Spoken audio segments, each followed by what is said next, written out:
나를 바라볼 때 그는 할렐루야, 안녕하십니까. 연세중앙교회 장항진 목사입니다. 소선지서 강해 중에서 호세아서를 저희가 공부하고 있는데 오늘은 그 6번째 시간입니다. 6번째 시간은 호세아서 2장 8절부터 13절 말씀을 함께 공부해 보도록 하겠습니다.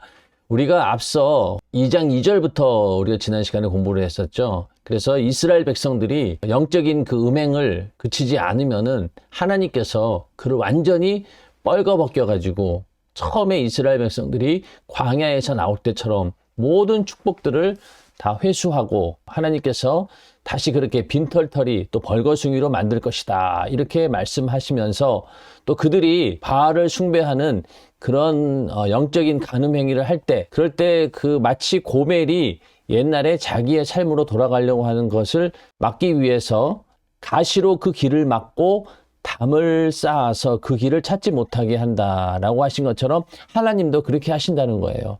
그러다 보니까 그 연애하는 자를 따라가려고 해도 못 가니까 결국은 본 남편에게 돌아온다. 그런 것처럼 하나님께서도 그렇게 길을 막고 또 담을 쌓아가지고 그렇게 해서 타락하지 않도록 막아주신다. 그렇게 해서 다시 돌이킬 수 있도록 인도해 주시는 분이 바로 하나님이시다라는 이야기를 지난 시간에 공부했습니다. 자, 오늘은 그 8절부터 13절 말씀인데요. 앞서 2장 2절부터 7절까지 말씀하고 굉장히 동일한 내용입니다. 한 번 더 반복적으로 말씀하고 계신데 도로 찾으며 빼앗으리라. 제목만 봐도 하나님께서 어떤 일을 이스라엘에게 할지 이렇게 대충 알 수 있는데, 자, 먼저 8절을 보도록 하겠습니다.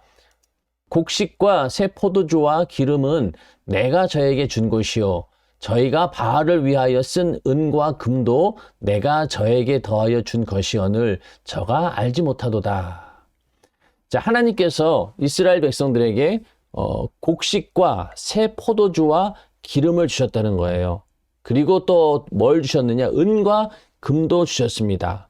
곡식, 새 포도주, 기름은 그들이 가나안 땅에 갔을 때 거기서 나오는 소산이었지만은 은과 금은 그 땅에서 나오질 않아요. 그것은 이스라엘 백성들이 무역을 잘해서 교역을 잘해서 다른 나라로부터 이 은과 금을 가져오게 됩니다. 그만큼 이 이스라엘이라고 하는 나라가 많이 번영했다라고 하는 그런 얘기죠. 잘 살게 되었다는 얘기입니다. 그래서 이제는 곡식, 새 포도주, 기름과 같은 생활 필수품뿐만이 아니라 그 외에도 넉넉한 그런 부유가 있었다라고 하는 것을 알 수 있는데, 이 모든 것들을 누가 주신 것이냐? 바로 내가 저에게 준 것이다. 하나님께서 이 북이스라엘 백성들에게 주신 겁니다.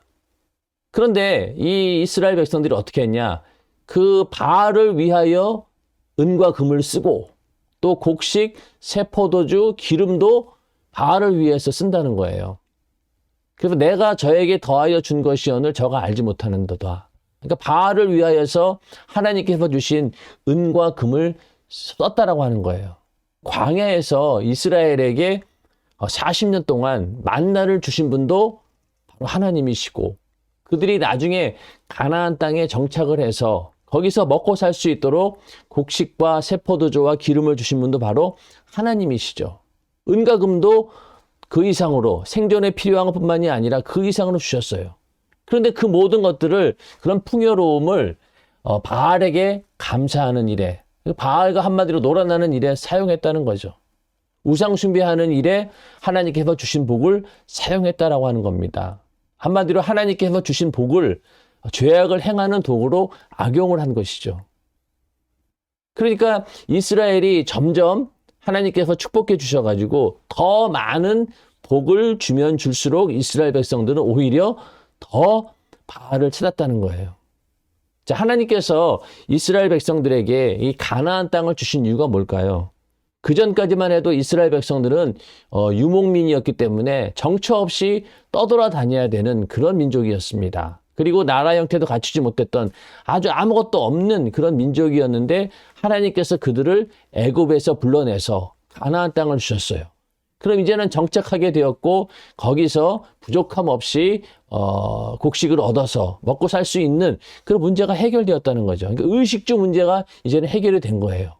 하나님께서 그렇게 가나안 땅을 주시면서 그들이 의식주 문제, 아주 기본적인 생계를 유지할 수 있도록 해주신 이유는 뭘까요? 이제는 너희가 가장 기초적인 문제는 해결이 되었으니 이제는 오직 하나님만 섬기는 그런 백성이 되어라.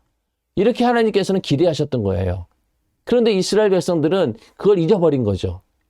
그래서 하나님께서 주신 곡식, 포도주, 기름, 그것도 다 하나님이 주신 것을 잊어버리고 오히려 그런 것들을 다 누가 주었느냐? 바알이 주었다라고 그때부터 착각한 거예요.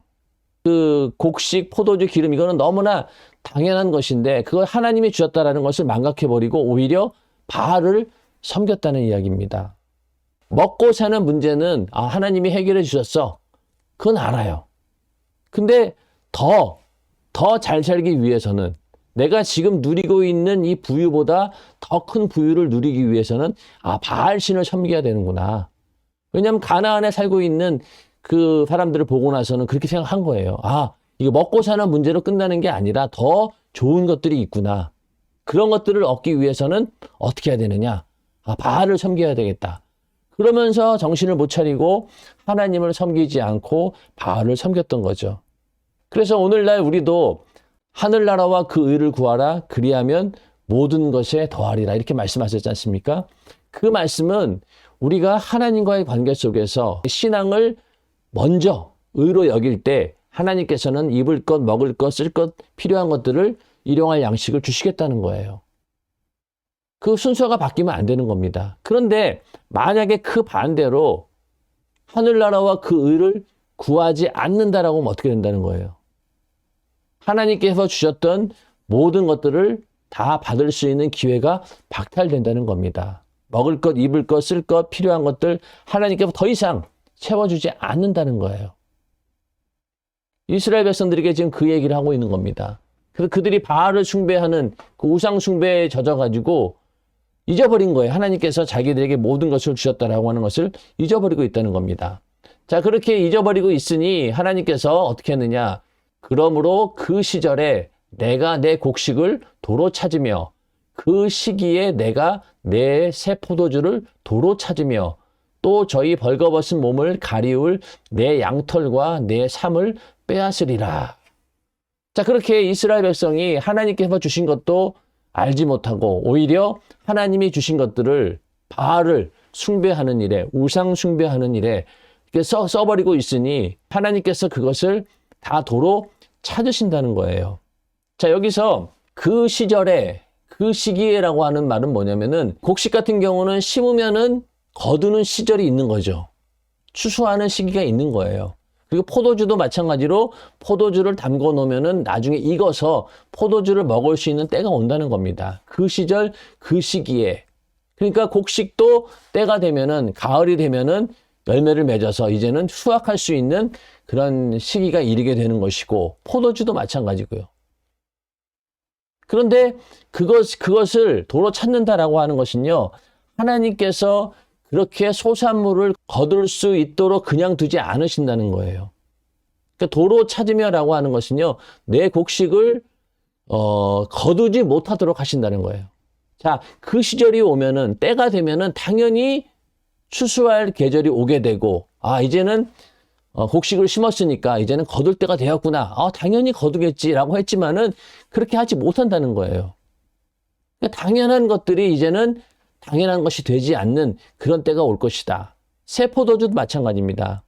포도주도 담가 놓았으면은 때가 되면은 그것을 먹을 수 있는 시기가 오는데 그것조차도 너희가 할 수 없도록 하나님께서 다 빼앗아 가신다. 그리고 거두지 못하도록 또 먹지 못하도록 만드신다는 거예요. 자, 곡식을 거두지 못하는 경우가 어떤 경우일까요? 갑자기 천재이변이 일어나서 수확을 할 수 없는 그런 흉년이 올 수 있다는 거죠. 그리고 새 포도주도 마찬가지죠. 적정한 기온이나 온도 이런 것들로 인해서 잘 포도주가 익어야 되는데 그렇지 못한 환경이 되면은 역시 그 포도주도 때가 되면 먹을 수 없다는 겁니다. 그러니까 생각지도 못한 일들이 생겨나서 곡식도 포도주도 못 먹게 될 것이다. 이렇게 말씀하고 있는 거죠. 더 나아가서 이 양털과 내 삶도 마찬가지입니다. 양털과 내 삶도 하나님께서는 그런 거죠. 그 곡식도 흉년이 들지만은요, 목축 역시 흉년이 들 수 있어요. 양을 키우는데 그 양들이 시름시름 앓고 병들어서 죽게 되면 어떻게 되겠어요? 결국은 그 목축을 실패하면은 양을 얻지 못하는 거죠. 그러면 양의 털을 깎지 못하게 되고, 그리고 또 삶도 마찬가지예요. 옷을 이렇게 지어 입을 수 있는 삶도 농사가 망치면은 결국은 옷감의 재료를 구할 수 없다는 거죠. 그래서 하나님께서 이러한 일들을 통해서 도로 다 찾으신다는 거예요. 그러니 당연한 것들이 당연하지 않는 시대가 온다는 겁니다. 자, 우리가 이 말씀을 보면서 저는 문득 생각나기를 이 누가복음 12장에 나오는 소출이 넉넉했던 부자 이야기가 있죠. 하나님께서 탐심을 물리치라라고 하는 그런 말씀을 하시면서 비유를 들었는데, 어떤 부자가 그 밭에 소출이 풍성하니까 그 심중에 생각하기를, 야, 내가 곡식 쌓아둘 곳이 없으니 어찌할꼬. 그래서 곡간을 헐고 더 크게 짓고 내 모든 곡식과 물건을 거기에 쌓아두리라. 그리고 나서 내 영혼에게 이르되, 영혼아, 여러 해 쓸 물건을 쌓아두었으니 평안히 쉬고 먹고 마시고 즐거워하자. 이렇게 딱 계획을 했어요. 왜냐하면 너무나 당연한 일이니까. 그렇죠? 많은 곡식을 심었고 또 땅도 있고 하니까 소출이 넉넉했던 거예요. 계속 풍년이 있었으니까. 너무나 당연한 거죠. 그러니까 그래서 미래의 계획을 세웁니다. 그러나 그때 뭐라고 하셨어요, 주님께서? 하나님은 이르시되, 어리석은 자여, 오늘 밤에 내 영혼을 도로 찾으리니 그러면 네 예비한 것이 네 것이 되겠느냐. 그러니까 당연히 될 일들이 하나님께서 마음만 먹으시면은, 네 영혼 불러가 버리면은 그 모든 소유가 내 것이 아니란 얘기입니다. 그런 것처럼 이 북이스라엘 백성들에게도 하나님께서 곡식을 도로 찾고 포도주를 도로 찾고 내 양털과 내 삶을 빼앗아 버리면은 너희들이 당연히 누리던 하나님의 부유를 너희는 누릴 수가 없다는 거예요. 그러니 이 땅에 살면서 우리에게는 당연한 것은 없어요. 오늘 하루하루 이렇게 살아갈 수 있도록 목숨을 주신 것도 하나님이시고, 또 우리가 누리고 있는 모든 영육간의 부유도 전부 다 하나님께서 주신 것이지 당연한 것은 없다는 거예요. 그런데 이스라엘 백성들은 그것을 너무나 당연히 여기다 보니까 잊어버린 거예요. 오히려 더 많은 물질의 부유를 위해서 오히려 바알을 열심히 섬긴 거죠. 왜? 내가 지금 누리고 있는 이것에 만족하지 않고 더 많은 재물을 얻으려고 하고 더 많은 육신의 쾌락을 얻으려고 하다 보니까 욕심을 내게 된 거죠. 그러면서 바알을 숭배하게 된 겁니다. 그러니까 이 하나님께서는 그 빼앗은 것들이 전부 다 어떤 거예요? 곡식이나 포도주나 기름, 이 모든 것들이 생필품이에요. 그러니까 하나님께서 이스라엘 백성들이 막 사치하기 때문에 그 사치한 부분만 제외한 것이 아니라 그들이 누리고 있는 가장 기본적인 것들, 필수적인 것들을 싹 다 거두어 가신다라는 그런 이야기입니다. 그리고 또 한편으로는 이스라엘의 풍속상 남녀가 결혼을 하면은 남편은 그 아내를 먹여 살릴 책임이 있죠. 뭐 이스라엘뿐만이 아니라 어느 나라도 마찬가지입니다. 그 남편은 그 부인을 먹여 살려야 되고 또 옷도 해입해야 되고 그럴 책임이 있는 거예요. 그런데 만약에 그 여자가 음행을 했다라고 하면은 상황이 달라지죠. 만약에 그 아내가 음행을 해가지고 간음을 했다. 그럴 때는요, 그 책임에서 남편은 벗어나는 거예요.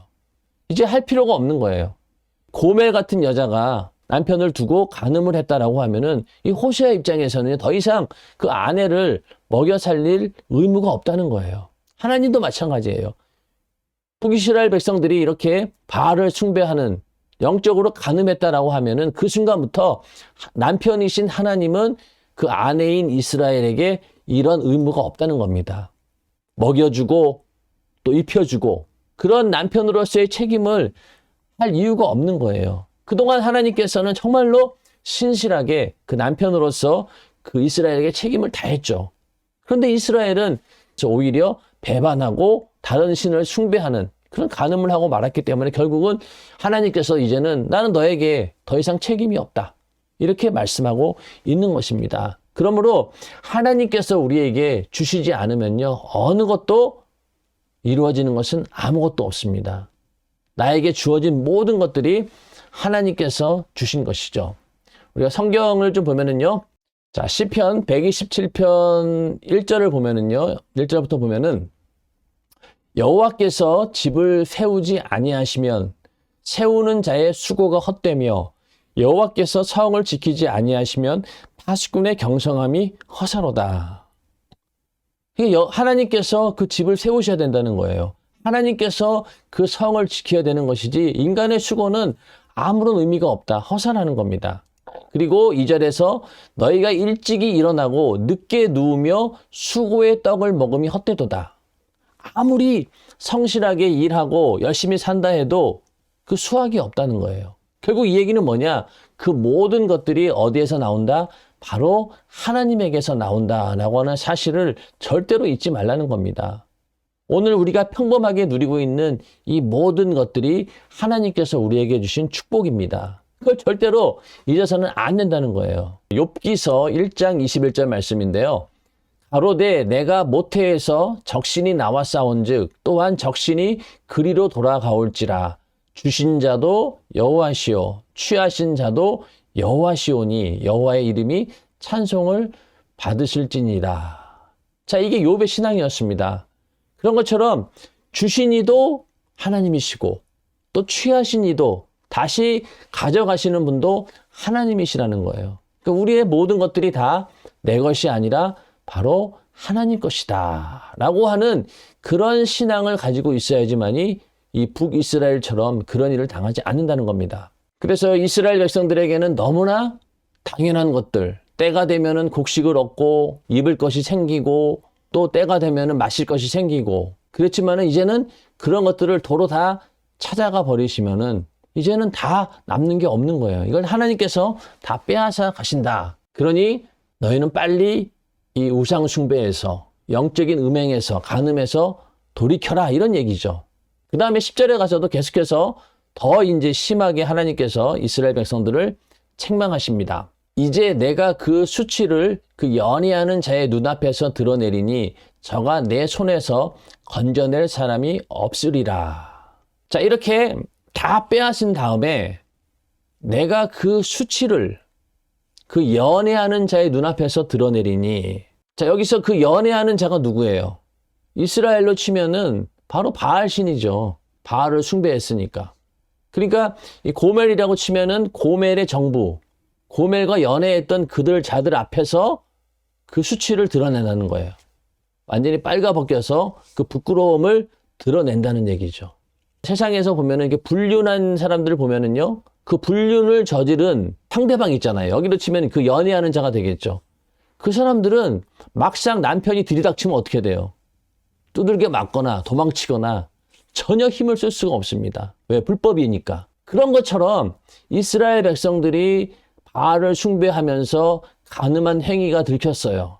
그러고 나서 그 수치를 하나님께서 드러내는 데 대해서 거기서 아무도 거기에 대해서 막을 길이 없다는 거예요. 바알 신이 하나님을 막을 수 있겠습니까? 아무 능력이 없어요. 그 지금 벌거벗긴 그 이스라엘을 구원할 수 있는 사람은 이제 아무도 없는 거예요. 그 연애하는 자가 그렇게 자기를 지켜줄 줄 알았고 자기를 사랑해 줄 줄 알았죠. 그러나 막상 이런 일이 생기고 보니 그들은 절대로 이스라엘을 지키지 않습니다. 오히려 도망가 버리죠. 결국 이 얘기는 이 우상들은 절대로 하나님 앞에 나설 수가 없는 거예요. 이스라엘의 수치를 드러내면서 동시에 그들이 섬겼던 우상들이 가지고 있는 그 수치도 드러낸 거예요. 그러면서 우상은 너희들을 절대로 살리지 못해. 이 우상은 절대로 너희를 구원할 수 없다. 이렇게 말씀하고 있는 겁니다. 자, 이렇게 그 수치를 눈앞에 드러낸다라고 하는 것은요, 이스라엘 백성들이 결국은 아수르에 의해서 망하고 포로로 끌려가는 그런 상황을 암시하고 있는 겁니다. 그만큼 절박한 상황을 지금 하나님께서 얘기하고 있는 거죠. 그러니까 이스라엘이 아수르의 포로로 끌려갈 정도로 그 정도의 엄청난 수치를 당하게 될 것이다. 요거는 지난 시간에도 같이 얘기했던 부분이죠. 결국 모든 심판의 결과는 뭘로 나타나느냐? 포로로 잡혀가서 벌거벗김을 당하고 그런 수치를 당하게 될 것이다. 저를 내 손에서 건져낼 사람이 없다는 거예요. 자, 그 다음에 11절에 가서요. 내가 그 모든 희락과 절기와 월삭과 안식일과 그 모든 명절을 폐하겠고. 하나님의 그 심판과 징계가 점점 더 강도가 세지고 또 그 범위가 넓어지는 것을 알 수 있죠. 처음에는 곡식이나 포도주나 기름과 같은 우리가 먹고 사는 문제, 그런 것들을 뺏어가는 것으로 시작이 돼가지고 이제는 희락과 절기와 월삭, 안식일 그 모든 명절. 그러니까 이스라엘이 하나님을 숭배하면서 하나님께 올려드렸던 모든 제사와 절기 이런 것들을 완전히 다 폐해버리시겠다는 거예요. 자, 여기서 희락이라고 하는 것은요, 북이스라엘이 누리던 모든 그 기쁨의 축제 같은 걸 말합니다.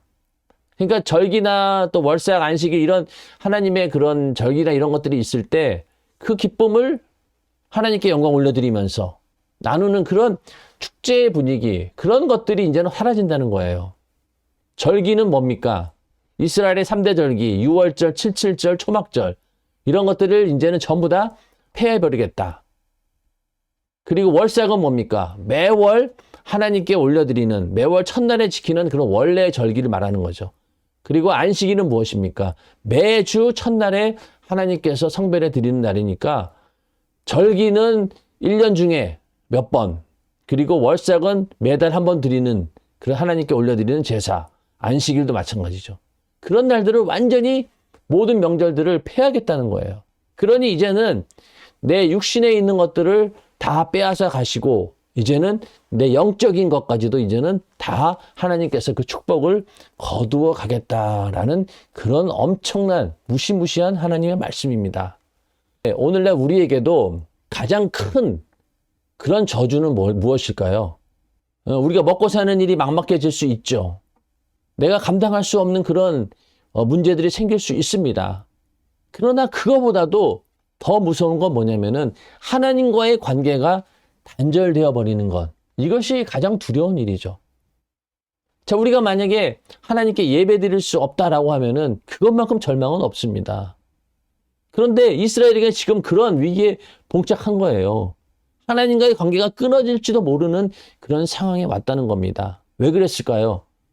분명 이 북이스라엘 백성들은 하나님의 절기와 월삭, 안식 이런 것들을 제때 잘 지켰을 거예요. 그 날짜를 기억하고 어떻게든 지켰겠죠. 그런데 문제는 뭐냐면은 그것을 지키는 데 있어서 하나님을 향해서 그 절기를 지킨다라고 했지만은요, 그 생각과 마음 속에는요, 다른 마음을 품고 있었던 거예요. 행위는 있었지만은, 그러나 그 마음 속에는 하나님께 마음이 있는 게 아니라 오히려 어디에 있었느냐? 바알에게 있었던 거죠. 자, 오늘날도 우리가 만약에 하나님을 섬기는 일에 있어서 하나님을 사랑하며 하나님을 경외하고 경배하는 게 아니라 내가 하나님을 믿는 이유가 하나님께서 나를 부자 만들어 주기 위해서 내 인생에 먹고 사는 문제가 잘 되고 출세하는 일, 그런 일들을 해주기 위한 분이 바로 하나님이시다라고 믿는다라고 하면은요, 하나님께 예배를 드린다라고 하지만 그 마음속에는 누가 있는 거예요? 물질을 쫓아가는 그런 신이 우리 안에 있다는 거죠. 이스라엘 백성들이 그랬다는 거예요. 겉으로는 하나님을 섬기는 것처럼 보였지만은 그러나 그들의 진심에는 뭐가 있었느냐? 바알을 향해 있었다는 겁니다. 그렇게 해서 이 하나님께 올려드리는 모든 제사와 절기 이런 것들이 혼합돼 버리는 거예요. 우상 숭배와 혼합돼 버린 거죠. 그러니까 이 하나님께 올려드리는 이런 제사나 이런 모든 것들은 하나의 형식에 불과한 종교 행사가 돼버린 겁니다.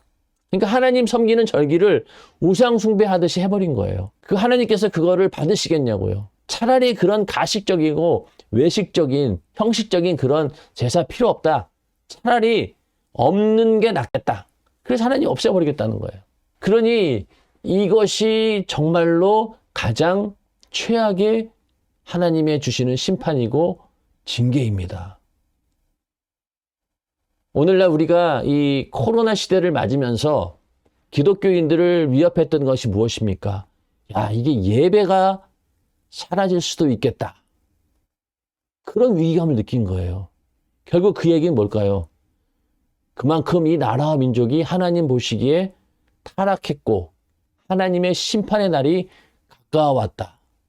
그것을 우리가 보고 있는 겁니다. 다행히 문명이 발달해서 유튜브로 이렇게 예배도 드리고 줌으로 예배를 드리고 있지만은 만약에 그게 없었다라고 하면 어떻게 됐겠어요? 우리는 꼼짝없이 예배를 할 수 없는 그런 상황이 됐겠죠.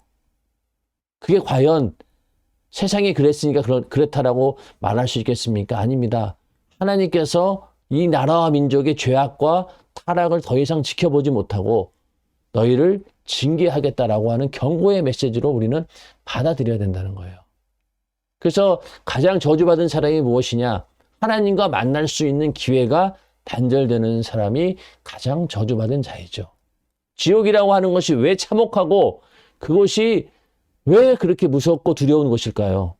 바로 하나님과의 관계가 완전히 단절되어진 곳, 하나님께 다시 예배할 수 있는, 하나님을 만날 수 있는 그 기회가 영원히 단절되었기 때문에 그 지옥의 형벌이 두려운 겁니다. 지금 이스라엘은 그런 위기에 닥쳐 있는 거예요. 하나님과의 모든 관계가 이제는 끊어지는 그런 상황이 닥치고 있다는 겁니다. 자, 그 다음에 12절에 가서요. 저가 전에 이르기를 이것은 나를 연애하는 자들이 내게 준 값이라 하던 그 포도나무와 무화과 나무를 거칠게 하여 수풀이 되게 하며 들짐승들로 먹게 하리라. 자, 계속해서 하나님께서 주셨던 그 모든 풍요 이런 것들을 싹 다 거두어 가신다는 거예요. 포도나무와 무화과 나무 그러면은 이스라엘의 대표적인 농산물입니다. 그러니까 이스라엘의 하나님이 주신 풍요를 상징하는 그런 상징물들이죠. 근데 완전히 황폐하게 만든다는 거예요. 그래서 포도나무, 무화과 나무를 심었던 그곳이 완전히 황폐하게 되어서 더 이상 열매를 맺을 수 없다. 그리고 오히려 거기서 너희가 살 수 없기 때문에 들짐승들이 와서 먹는다는 거예요. 너희는 먹을 수 없다는 거죠. 이 이야기 속에는 너희들이 그렇게 하나님이 주신 축복의 땅, 그것을 이제는 너희가 기회를 놓치고 거기서 쫓겨나서 이제는 거기에 누가 있느냐? 들짐승들, 이방인들이 와서 그것을 먹게 될 것이다. 라는 그런 이야기예요. 그러니까 이게 나를 연애하는 자들이 내게 준 값이라고 했으니 하나님의 진노가 얼마나 컸겠냐는 거예요. 자, 이렇게 하나님께서 모든 것들을 싹 다 빼앗아 버리고 나니 남는 게 없어요. 자, 아까 그 희락이나 절기, 월삭, 안식일 하나님께 올려드리는 그런 모든 제사가 보면은 하나님께서 그 가나안 땅에 와서 하나님이 주신 그런 수확물들 이런 것들을 가지고 하나님께 감사하는 그런 제사들이 많지 않습니까? 그런 절기들이 많죠. 그런데 만약에 하나님께서 곡식도 주지 않고 포도주도 주지 않고 양털과 내 삶도 주지 않고 또 포도나무, 무화과 나무가 완전히 자라지 못하도록 황폐화시켜버리고 그렇게 되면은 그들이 뭘 가지고 하나님께 절기를 지키겠냐고요. 결국은 11절에 있는 모든 하나님과의 관계 속에서 이루어지는 제사나 절기도 할 수 없게 된다는 거예요. 자연적으로. 우리도 신앙생활 하는데 최소한의 우리가 경제적으로 안정이 되어 있어야지 우리의 신앙도 어느 정도 지켜낼 수가 있습니다.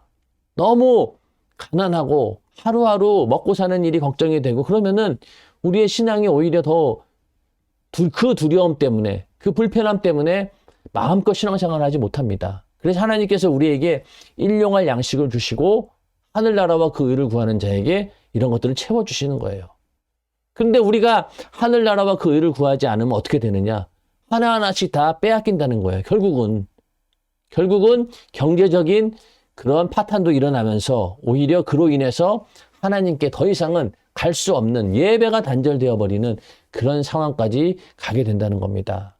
그러니까 우리는 절대로 이 땅에 있는 모든 것들 아주 사소한 것부터 정말로 내가 크게 감사해야 할 내용까지 모든 일에 우리는 감사하며 이것을 하나님이 주신 것이다라는 그런 신앙을 가지고 우리는 살아야 된다는 겁니다. 그런데 이스라엘 백성들은 그렇게 누리고 있는 모든 것들을 오히려 나를 연애하는 자들이 내게 준 거다라고 이렇게 하고 있으니 이게 참 얼마나 이게 황당한 일입니까? 그리고 여기서 나를 연애하는 자들이 내게 준 값이다. 이 값이라고 하는 말이 어떤 의미냐면요. 창녀가 음란의 대가로 받는 그 화대를 말하는 거예요. 하나님께서 주신 것임에도 불구하고 이것은 바알이 준 것이다라고 한 얘기가 바로 그 얘기인 거예요. 내가 바알 신을 숭배하니까 바알이 나에게 이런 것들을 주었다. 그렇게 알고 있다는 거죠. 그러니까 이 값이라고 하는 것은 몸 팔아가지고 얻어내는 그런 화대와 같은 그 정도로 이스라엘 백성들은 여기고 있다는 거죠. 자기들은 바알이 준 축복이라고 여기겠지만은 이거는 어떻게 보면은 자기 몸을 팔아서 그렇게 해서 얻은 창녀가 받는 그런 화대, 그걸 하는 거예요. 그렇게 알고 있으면서도 그거를 그냥 좋다고 이스라엘 백성들은 히히덕거리고 있으니 하나님께서 이걸 가만히 두겠냐는 거죠.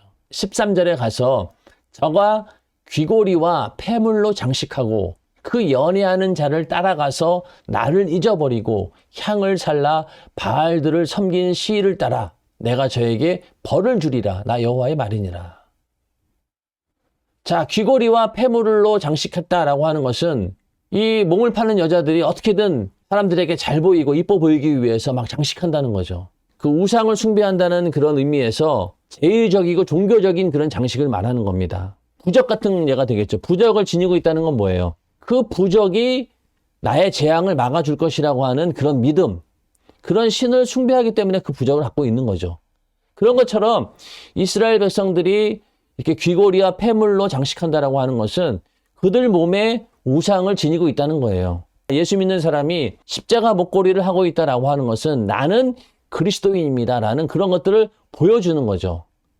반대로 절 마크를 만약에 달고 있다 그러면 나는 불교인입니다. 이렇게 얘기하는 거죠. 자기가 섬기고 있는 그 신에 대해서 드러내기 위해서 그런 것들을 착용하고 다닌다는 겁니다.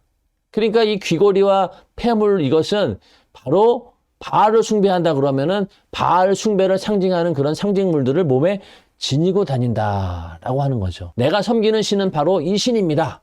나는 그 신에 속해 있는 자입니다. 라는 것을 보여주기 위해서 이런 귀고리나 폐물로 장식한다는 거예요. 그리고 그 연애하는 자를 막 따라간 거죠. 그리고 향을 살라 바알들을 섬겼다는 것. 하나님께 우리가 향을 피우는 건 언제입니까? 성전에서 분향단에서 향을 피우죠. 그거는 곧 하나님께 올려드리는 기도를 말합니다. 그런데 그 향을 살라가지고 누굴 섬겼다는 거예요? 바알을 섬겼다는 거죠. 그러니 아마 성전에서 향을 올릴 때에도 그 생각과 마음은 하나님께 있지 않고 오히려 육신의 부유를 가져다주는, 물질의 부유를 가져다주는 바알을 섬겼다는 이야기입니다. 오늘날도 만약에 우리의 신앙이 물질의 부유를 쫓는 것에 있다라고 하면은 다를 게 없어요. 하나님이 우리에게 돈을 주시는 분이고 우리를 부자 만들어 주시는 분이다라고 믿는다라고 하면은 그것은 잘못된 신앙이죠. 이스라엘 백성들이 하나님을 섬긴다라고 하면서 속으로 바알을 숭배했던 것과 똑같은 거예요. 그래서 나를 잊어버렸다는 거잖아요. 이 나를 잊어버렸다라고 하는 것은요, 그냥 기억 속에서 생각에서 잊어버렸다는 그 정도의 수준이 아닙니다. 이 잊어버렸다라고 하는 말은 완전히 무시한다. 그러니까 마음이나 관심이 떠나 있다라는 그런 의미예요. 그러니까 이스라엘 백성들 입장에서는 바알을 숭배하느라고 당장 눈앞에 보이는 그런 물질의 부유를 얻기 위해서 바알이 준다고 착각했던 그것들을 얻기 위해서 하나님께서 그동안 베푸셨던 그 모든 은혜와 축복을 완전히 망각해버린 겁니다. 그리고 더 나아가서는 어떻게 돼요? 바알이 그 마음에 꽉 차다 보니까 하나님의 존재를 무시하는 그런 죄악된 행위를 일삼았다는 거예요. 이스라엘 백성들이. 완전히 나를 잊어버렸다는 거죠. 그러니 하나님께서 더 이상 기대할 수가 없다 이제는. 그리고 이제는 완전히 모든 너희에게 준 영육간의 축복들을 싹 다 도로 찾겠다, 빼앗겠다 이렇게 말씀하고 있는 겁니다. 그러면서 하나님께서 너희에게 벌을 주겠다라고 했는데 그 벌을 어떻게 주느냐? 바알들을 섬긴 시일을 따라 내가 저에게 벌을 주리라. 민수기 14장에 보면은요, 이스라엘 백성들이 40년간 광야에서 유리하는 하나님의 그런 징계를 받습니다. 근데 그 40년이라고 하는 기간이 어디에 근거한 거냐? 이것도 말씀을 좀 볼게요. 자, 민수기 14장 33절부터 좀 보면은요. 너희 자녀들은 너희의 패역한 죄를 지고 너희의 시체가 광야에서 소멸되기까지 40년을 광야에서 유리하는 자가 되리라. 자, 그러니까 그 출애굽한 1세대들, 그들이 전부 다 광야에서 죽는다는 얘기예요. 죽기까지 그 기간이 몇 년이냐? 40년이라는 거죠. 그러니까 40년을 광야에서 유리하는 자가 되리라. 이렇게 예언하셨는데 그 근거가 뭐냐? 자, 34절에 보면은요. 너희가 그 땅을 탐지한 날수. 그 땅이 뭡니까? 가나안 땅이죠. 가나안 땅을 눈앞에 두고 하나님께서 먼저 탐색하라고 했잖아요. 근데 안 좋은 보고를 듣고 이스라엘 백성들이 거기서 낭망해서 막 울고불고 난리가 났어요. 하나님 믿음을 보이지 못했던 거죠. 그리고 다시 애굽으로 돌아가자. 그러면서 얼마나 모세를 원망했습니까? 그래서 너희가 그 땅을 탐지한 날수 40일의 하루를 1년으로 환산하여 그 40년간 너희가 너희의 죄악을 질지니 너희가 나의 실어버림을 알리라 하셨다 하라. 40일 동안 가나안 땅을 염탐하고 왔잖아요. 그래서 여호수아와 갈렙은 정말로 긍정적인 보고를 했지만은 나머지 사람들은 어땠어요? 전부 다 부정적인 보고에서 이제 우리는 죽었다.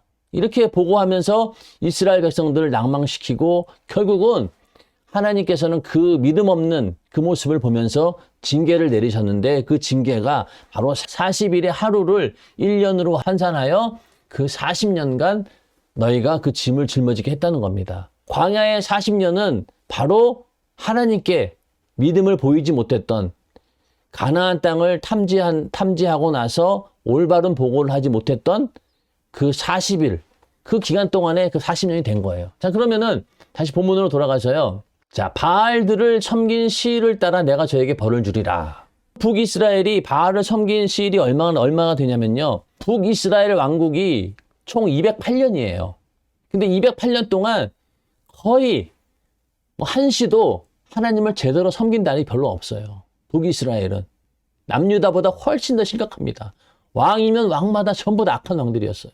그러니까 208년 동안을 북이스라엘이 유지해 왔는데 그리고 북이스라엘 백성들이 아수르로 포로로 잡혀가가지고 귀환할 때까지가 얼마냐? 바로 200년이에요. 북이스라엘이 바알을 섬겼던 우상 숭배했던 그 기간이 거의 200년이고 포로로 잡혀가서 나중에 귀환할 때까지가 약 200년이다. 그렇게 하나님께서는 벌을 주셨다는 겁니다. 자, 오늘 이 말씀을 쭉 읽어보면서 어떻습니까? 하나님께서는 은혜와 사랑을 베푸시는 그런 분이시죠. 그리고 또 우리 죄악을 보고도 오래 참으시는 분이에요.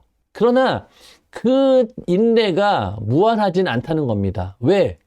더 이상 두었다가는 돌이킬 수 없으니까 하나님께서는 그때 징계하신다는 거예요. 그리고 벌을 주신다는 겁니다. 그래서 그렇게 해서 돌아올 수 있도록 우리를 인도해 주시는 분이 바로 하나님이시기 때문에 하나님께서 그 기다리시던 그 인내의 때까지 회개하지 않으면은요, 그때부터는 하나님께서 보응하신다. 그게 바로 하나님의 공의죠.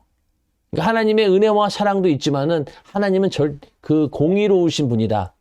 이것을 절대로 우리는 잊어서는 안 됩니다. 이스라엘 백성들은 지금 하나님의 그 사랑과 은혜를 놓치고 있는 겁니다. 빨리 돌이켜야 되는 거예요. 그러나 북이스라엘은 결국은 돌이키지 못하고 하나님이 말씀대로 200년이라고 하는 세월 동안 포로로 잡혀가는 그런 하나님의 징벌을 받게 되는 것이죠.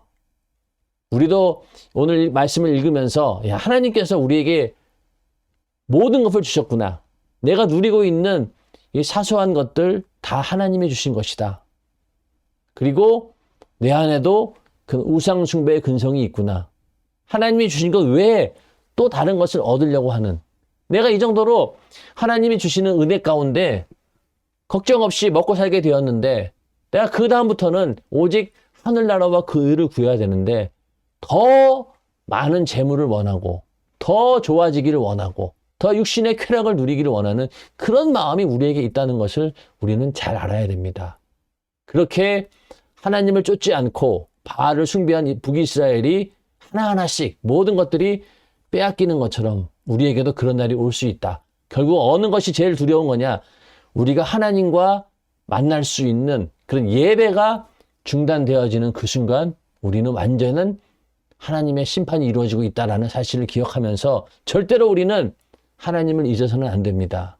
늘 우리 안에 오직 하나님만 섬기고 또 하나님만이 나를 지켜주시고 구원해 주시는 분이다라고 하는 분명한 믿음을 가지고 우리는 하나님과 신령한 관계를 계속해서 유지해야 될 것입니다. 오늘 호세아서 2장 8절부터 13절 말씀을 우리 읽어보면서 참 하나님의 그 공의와 또 하나님의 심판, 하나님의 징계를 우리가 보면서 기회 있을 때 하나님께서 우리에게 기회를 주실 때 그 기회를 놓쳐서는 안 된다라는 것을 우리는 이 말씀을 통해서 알 수 있습니다. 자, 오늘은 여기까지 하고요. 또 다음 시간에 그 다음 이어서 또 함께 공부해 보도록 하겠습니다. 감사합니다. 부정한 나를 대하며 더욱 순결한 당신 날 사랑하는 호세아 당신은 바보요